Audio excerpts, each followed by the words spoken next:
Hey everybody, this is Adam Gamwell here for This Anthropological Life, coming to you from Peru.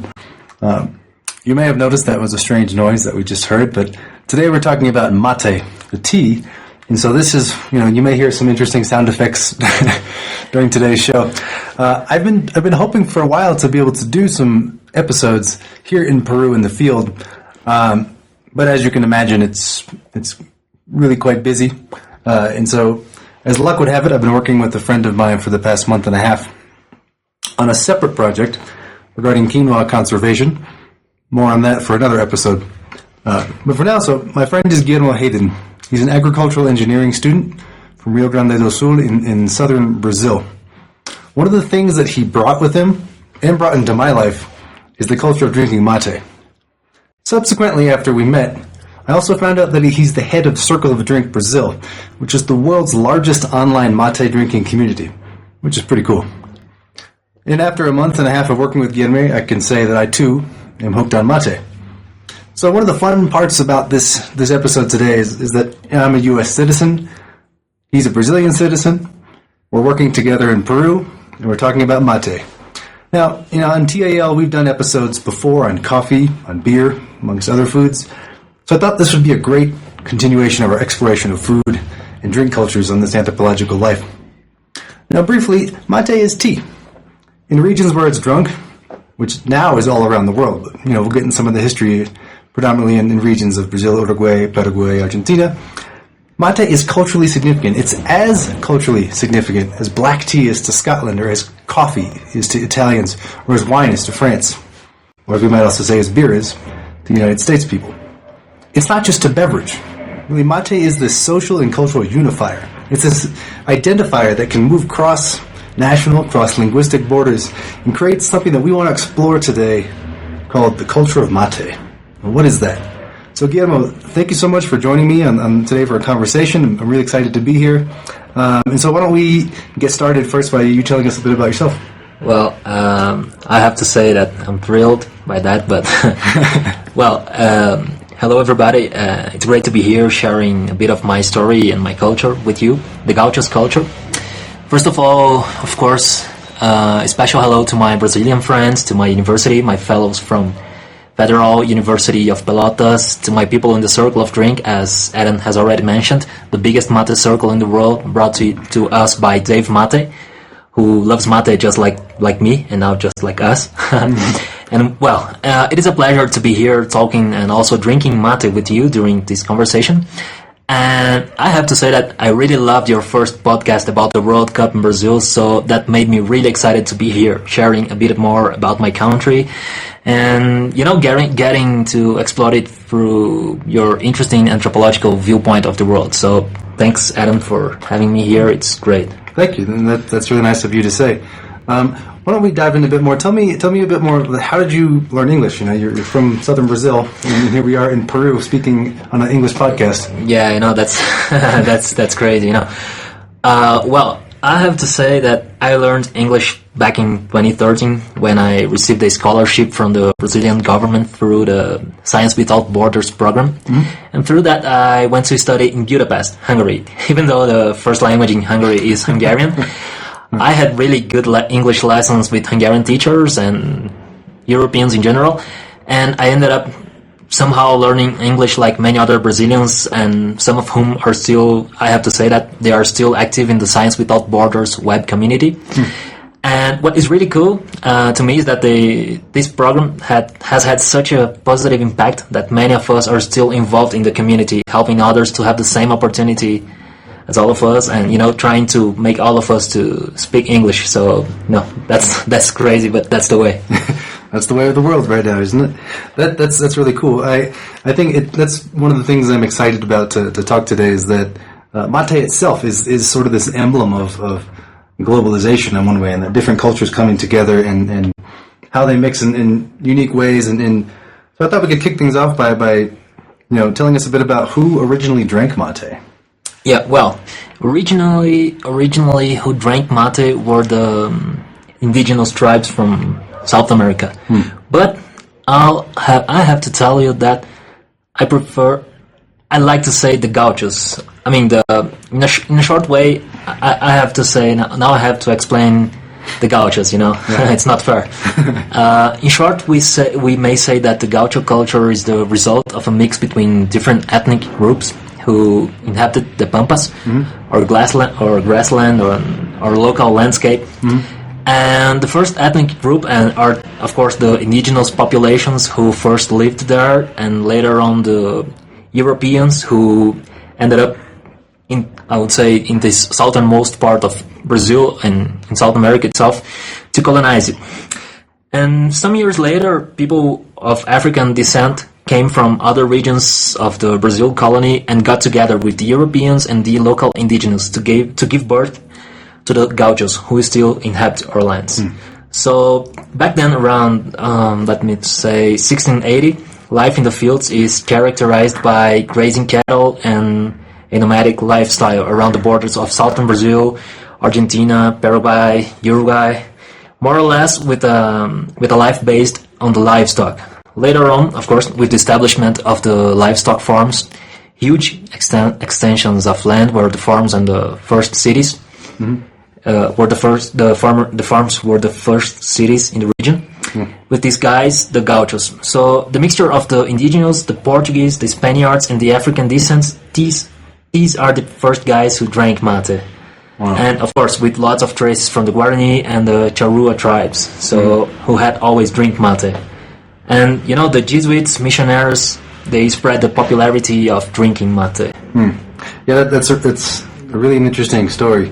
It's one of the things that when we dive into to think about mate and sort of the cultural story of it, really how much of this history is not known to the rest of the world, but it's such a fascinating connection between, as you said, Europeans, indigenous tribes, Africans, and really the whole world on one level. There's a little microcosm of different groups coming together. What's interesting too is that today, in these countries, as you mentioned, Brazil, in Argentina, Uruguay, Paraguay, mate has really become this national identity, or part of national identity. In that to be any one of these citizens, which is incredible, in 4 countries, is to drink mate. Is to be a citizen is to drink mate. Yeah. What's interesting is that I looked up this piece that was by Revista in Harvard University in the United States about the many meanings of yerba mate. And one of the respondents within this article, his name is Gustavo Fishman, and he pointed out that because yerba mate on some level has been nationalized, very few people make this direct connection that really we're drinking something with indigenous roots. And when I read this, it got me really thinking. And as you shared your story too, that even the Gauchos and there's this connection, there's this mixture between indigeneity, between traveling, colonial missionaries, and then just local cultures, in this really interesting mix. And so as we dive into this, we see that when we even say the word mate, what are we talking about, right? And when you and I say mate, it actually comes from, it's a Quichua word, and Quichua is in the linguistic family of Quechua, where we're working in southern Peru these days. And Quechua is spoken here, along with another language called Aymara. And then the linguistic family of Quechua and Quichua spreads up into Ecuador, into parts of Colombia, into Chile, over into Argentina, and parts of Brazil too. So it really is this large linguistic family. But so we're saying Quichua or mate, which is interesting, and that's sort of what the Jesuit priests picked up on, and ended up calling it. And mate is just this Quichua for plant shell. It's describing the shell of a plant in essence. In Guarani, the group you mentioned too, it was called ka'a, and that just means plant in general. And so it's interesting to think even in terms of linguistically where we see the idea of what mate is. Now, as you said too, we know that mate was probably first cultivated by the Guarani Indians. And so with that, we know that it was drank for mystical rituals. It was used as a welcoming drink, which is interesting because that's one of the hallmarks that we still see today. I mean, that is one of the main things that we'll dive into, that we see that mate is about, as well as they drank it for energizing properties. And as we know, and if anybody has tried mate or drank it before, you'll know too that it has really nice energizing properties. It has some caffeine and some other antioxidants to boost your energy levels. Now, mate is such an important part to Guarani culture that they have a legend about where it came from. which I think is really cool, and I want to take a minute to share it with you. And so it's said in this legend that one day an old nomad man was too weak to keep following his tribe, so he decided to take a rest. He said, "Me and my daughter will take a rest here and let the tribe continue on."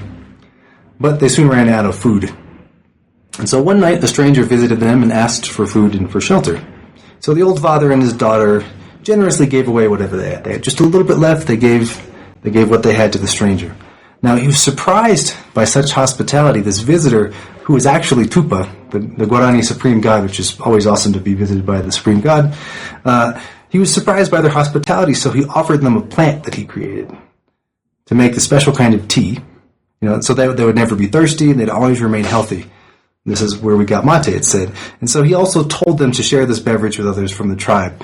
And so in this way we can see that mate has become synonymous with the idea of sharing with health amongst friends, and notions of endurance too, that we can carry on and be healthy, which it's nice legend, I think.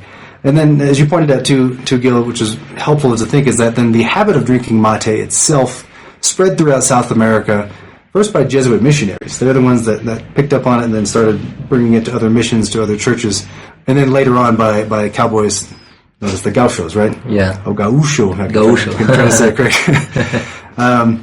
Kind of moving with that, what's really interesting to me too in this story is that we have this, I think, this great Guarani legend of where mate came from, and then why we see the Jesuits spreading it. And so what's interesting is that there's this research from a Brazilian anthropologist who I'm going to say his name poorly because I can't speak Portuguese, but he's Bedati Finocate, I think, something like that. But he has conducted research amongst the Guarani, and so drawing on this research, there's an author named Richard Kane, who made this really interesting argument that we actually see the prototypes for institutions like communism and capitalism developed in the relationship between Jesuits and the Guarani through the mixing of creating plantations for production of mate, really through indentured servitude. And it's this, it's the similar story that we do see in a lot of colonial stories, which is sad that the missionaries came over, the colonialists came over to different parts of North and South America and put the indigenous people to indentured servitude or slavery, usually in terrible conditions. So what we're seeing with this is the idea that this was the first time that we saw creation of the plantations of yerba mate in this case, and they're called yerbales. And these basically just are giant plantations in which they were created these massive extensions of mate. Interestingly, because you pointed out before the idea that the gauchos also today work on massive plantations also, and so these in some ways might be connected, in a legacy of large extension farming in southern Brazil in this case.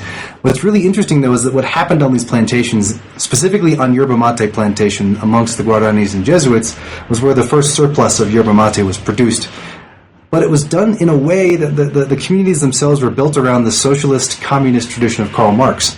As well as there was a Jesuit superior, his name was Superior General Father Bex. It's a pretty solid name, Superior General Father. It's a nice honorific. But so he was trying to create this sort of utopian idea of the communist society, and he did it, interestingly, in this way that was through yerba mate plantations with indentured servitude, which doesn't, to me, sound terribly communist, but an interesting experiment in history in this case. But what's interesting is that so yerba mate ties us, on some levels, it seems, into this idea that if we trace this production of yerba mate, we can see where it was originally used for international commerce to be sold in Europe and other places. It was used for industry. It was used in cases of war also. So what really strikes me here is that basically if we trace the production of mate in this case to its roots, we also see in some level the roots of capitalism, the roots of communism, which we don't often think about together. And we see globalization, right? We see these many cultural traditions springing from this. And so, to me, it's really a striking story, Yeah. The Jesuitics in South America, they had the missões in my region, in Portuguese, misiones in Spanish. And the missions in English. Missions, yeah. So they had a very complex system of capitalism and also, I would say socialism. Yeah. They tried to they were suspicious of trying to have an independent empire in the region. That's why they suffered lots of battles, wars, and they try to, to make them vanish. So that is very interesting. But as we can see here, we had, as you probably have mentioned, but as you have mentioned, actually, we have this drink, which is a drink beyond the drink, which is a drink beyond the borders. I first said Uruguay, Paraguay, Argentina, southern Brazil, but this is South America. So we have many words. We have mate, ka, chimarrão, we have many different words. So as I just mentioned, chimarrão is the Portuguese version of mate. Chimarrão. Yeah, it's a hard word. And many guys, for example, I would say, now I have to apologize for my French, but Saint-Exupéry, he's a guy. He has been in Rio Grande do Sul. He's been in South America in general, southern Brazil, and he wrote his impressions about the gauchos, the culture of mate, the livestock culture, and everything.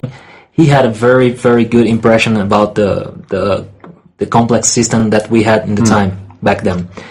And when we talk about the missions, the misiones, there's an author from Rio Grande do Sul who wrote a book called O Tempo e o Vento, which translated to English would be The Time and the Wind.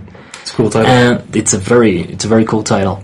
So this guy, he describes the whole complex relationship between the Guarani, the tribes with the Jesuits. So at the time he had he writes about a family all along the centuries who had survived in Rio Grande do Sul and made his own empire and this kind of thing. And he writes a lot in the first version of the Tempo e o Vento, Time in the Wind. He writes a lot about the Spaniards and the Jesuits and the indigenous tribes, which is really interesting. I don't want to spoil the book here, so I hope you and our listeners will read that. So the name is The Time and the Wind. But when we talk about the mate culture itself, it reminds me the contemporary gaucho mate, through the music, the poetry, the arts itself.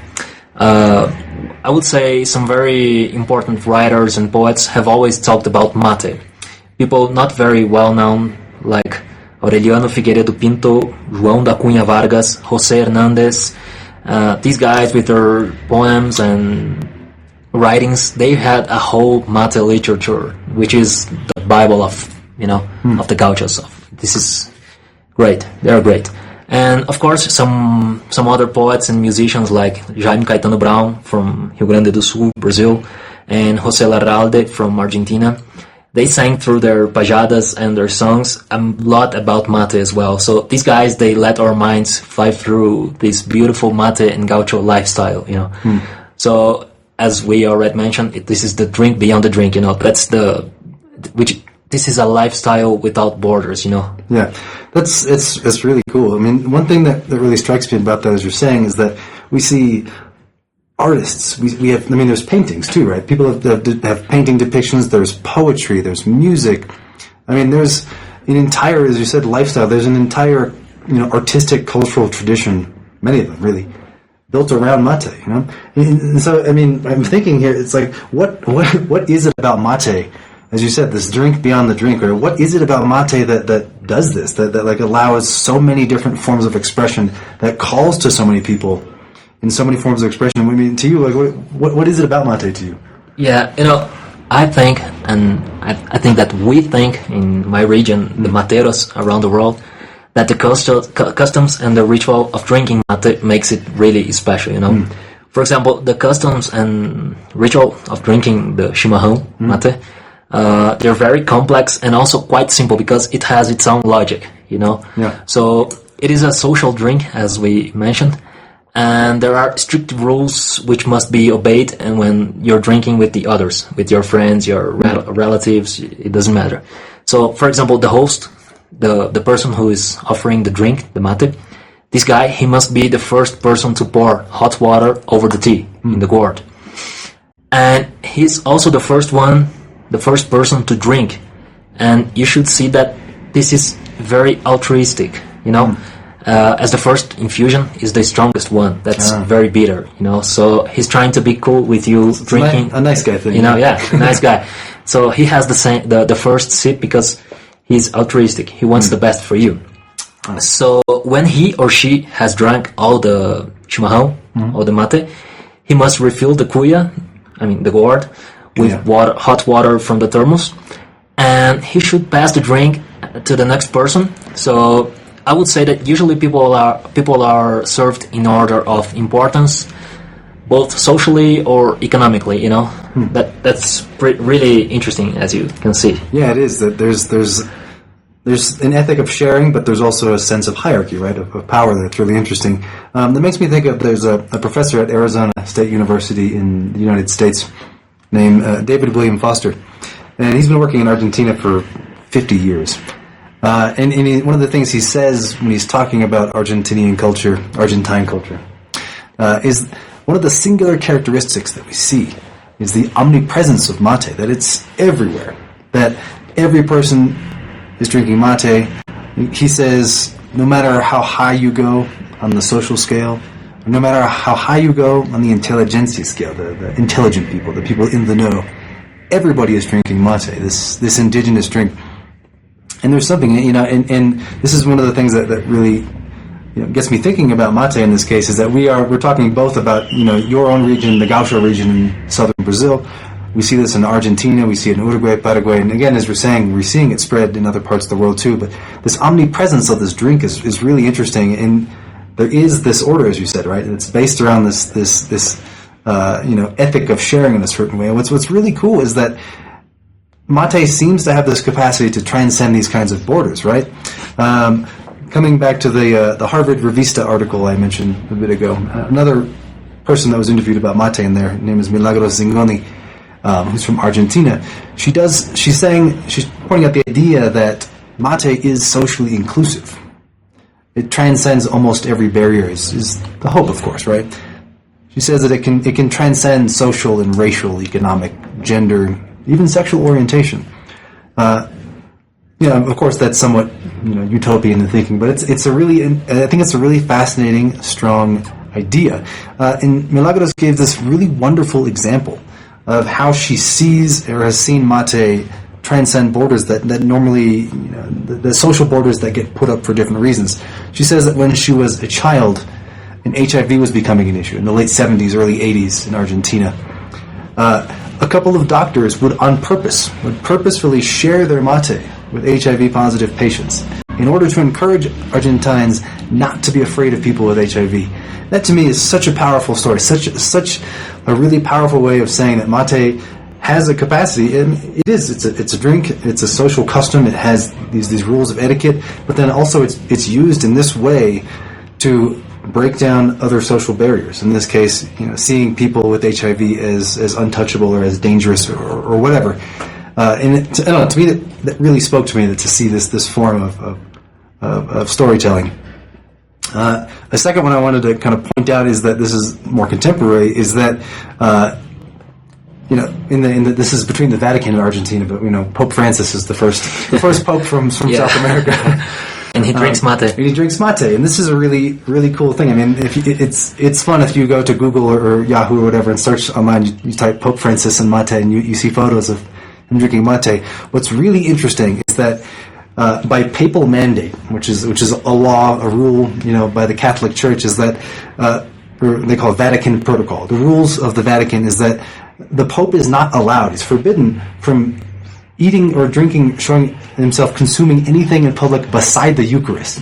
And the Eucharist in the Catholic tradition is where you take the bread and the wine, and that has been transformed into the body of Christ, it's said.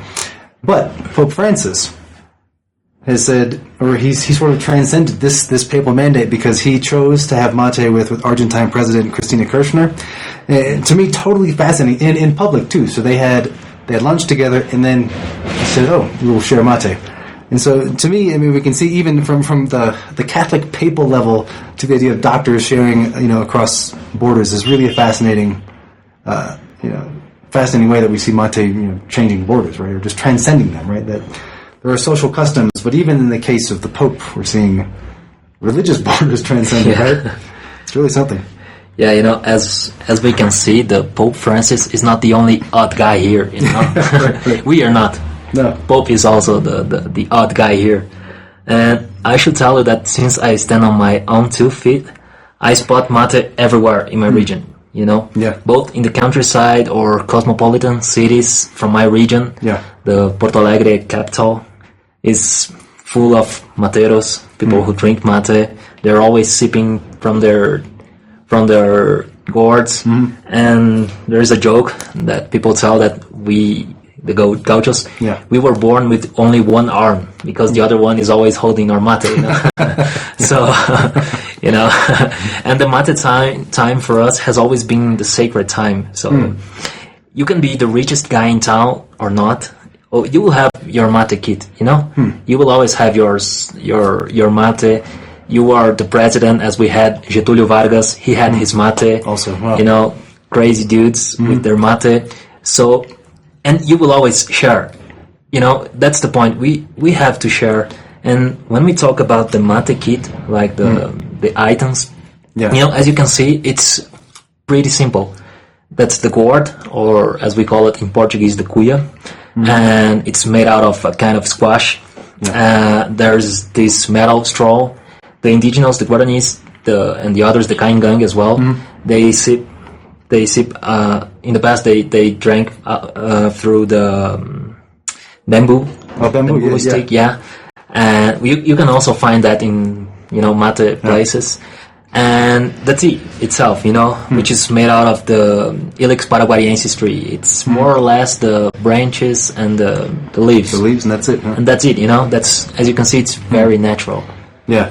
That's one of the things we'll be putting pictures on along with the podcast so you can look at, because I know we're some of you, if you've never seen this, it's really interesting. Again, literally, you take a gourd or a squash, hollow it out, and you cut out the top. You hollow it out, cure it in the sun, dry it, scrape out the insides, and then that, like literally, a gourd is the cup that you drink the mate, and then they make this metal straw that it's called a bombilla. A bombilla.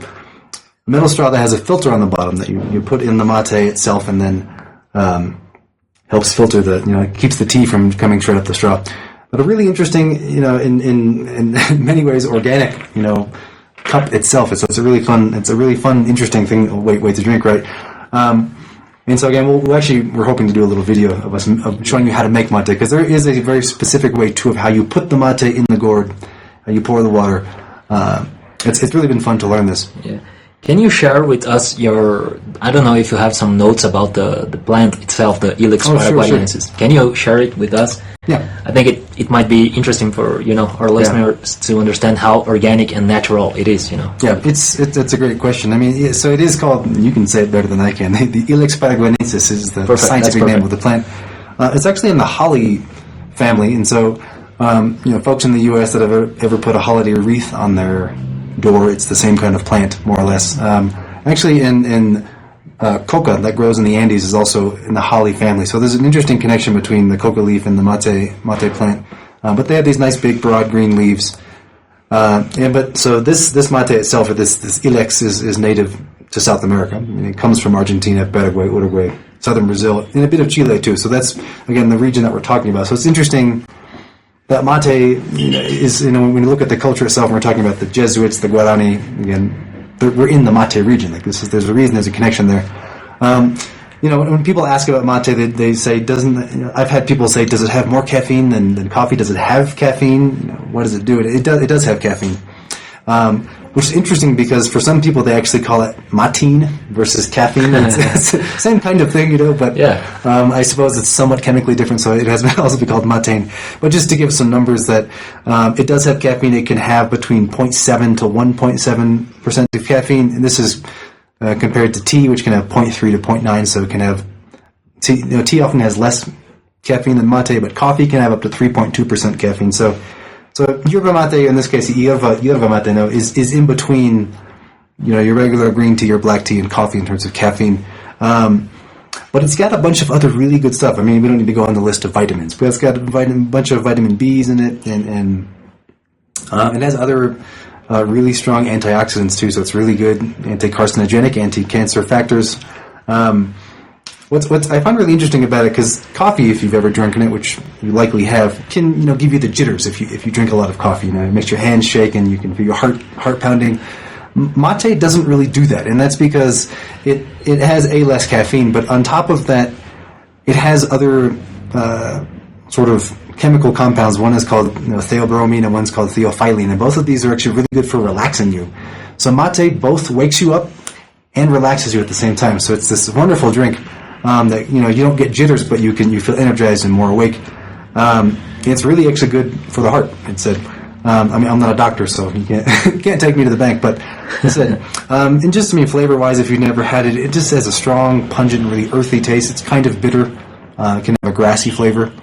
But it's got hints of herbal and tobacco flavors. Depends on what you want. It has tannins too, which adds to the bitterness. And tannins, if you don't know, is the same kind of chemical in the skins of grapes when you make wine. So yerba mate has this interesting mix of things that are in coffee, that are in holly leaves, that are in coca leaves, and that are in wine. But it's its own unique drink. So it's a really interesting thing, as well as it has content of saponin, which I've mentioned saponin before actually on our quinoa episode, about a year ago. Which we're hoping to do some more quinoa follow-up. But saponin, too, is a really good antioxidant. It's a really interesting physical plant itself, Okay, so I've gone on a lot about the physical plant, but, the idea here is that we have a nice, we've started to sketch a picture of the history, the cultural, nutritional, social aspects of mate. So clearly, what we're kind of building here, and we're seeing that there is something like a culture or cultures of mate out there, right? And all of them, this idea of community, the idea of sharing, of social inclusion are paramount. They're fundamental to what we see in the story of mate. And now, Gil, I know you're the head of the Circle of Drink in Brazil, right? And so I want to talk about what it means to have a community of mate drinkers. When we just talked about the ritual of mate drinking, we talk about passing it among friends, those who are drinking together. And actually, you and I are sharing some mate as we record the show. But now we're also talking about a global community. What is that to you? Yeah, that is very, very, very impressive community, I'll say. Well, as you said, we have this global community of Materos, so-called Materos. We call ourselves Materos. It's a great title. Yeah, and I'll dare to say that we represent the evolution of our ancestors' rituals of getting together to share our cuyas, or gourds of mate. Well, in the past, this had been only... It has been only exclusive to South Americans, But... As we know, the world evolves, and we have this tradition that has evolved as well, the mate tradition. Now in this, I would say, this globalized world of Facebook, Wi-Fi, television, and too much information, I'll tell you that mate is a good way to unplug. To unplug from all these things, There is this poem in Portuguese which says, mate is the opposite of television, Because when you are... I would say when you are alone, it makes you think, and when you are with someone, it makes you talk. So mate brings you back to earth, to the social, real world. Your family, your relatives, your beloved. To a podcast. To Peru, to new friends. And this guy, as I said before, Dave Mate, he had experienced it all here in South America. And he went back to the US and created this virtual circle of drink, and also the online store to give people access to this mate culture, to give them the opportunity to share with all of us through the circleofdrink.com. And as I said, now we have a very active web of materos from all around the world. And by the way, you guys who are listening to us now are all invited to join us in our Circle of Drink community. Just look for it on Facebook. Yeah. I just joined the other day, actually. Yeah. So, as we say, welcome to the circle. Yeah. And I don't know, I'll have to tell you that the habit of drinking mate was spread throughout South America, first by Jesuit missionaries, and later by the cowboys known as gauchos. Yeah. And nowadays, it has been spread by us, ourselves. We, average people, ordinary people. And as you guys can see, it's not just a beverage, it's a social and cultural unifier and identifier that cross national and linguistic boundaries, just to create the culture of mate, the culture of drink beyond the drink, which brings us all of us together. So, I mean, that's mate for me, and that's mate for most of the people I know, you know. So, I have to tell you, thanks, Adam, thanks for everybody for listening, and I hope you liked my impressions and my little bit of knowledge. Yeah, thanks. Yeah, it was really, really wonderful. Thank you so much for sharing the conversation with me today. I want to say we've mentioned a lot of, depending on what language you speak, a lot of foreign words, a lot of different artists, poets, authors. We're going to put all this information in the liner notes so you can check them out at your own time. Check out the articles, check out some of the paintings. We'll be doing some pictures as well as I mentioned, we're going to make a little video of how you prepare mate just to give us a little extra sense of what's going on here. But again, my guest today has been Guilherme Heiden. He's an agricultural engineering student from southern Brazil. He's a mate enthusiast and expert, and so thank you so much for sharing your experiences and your wisdom with us today.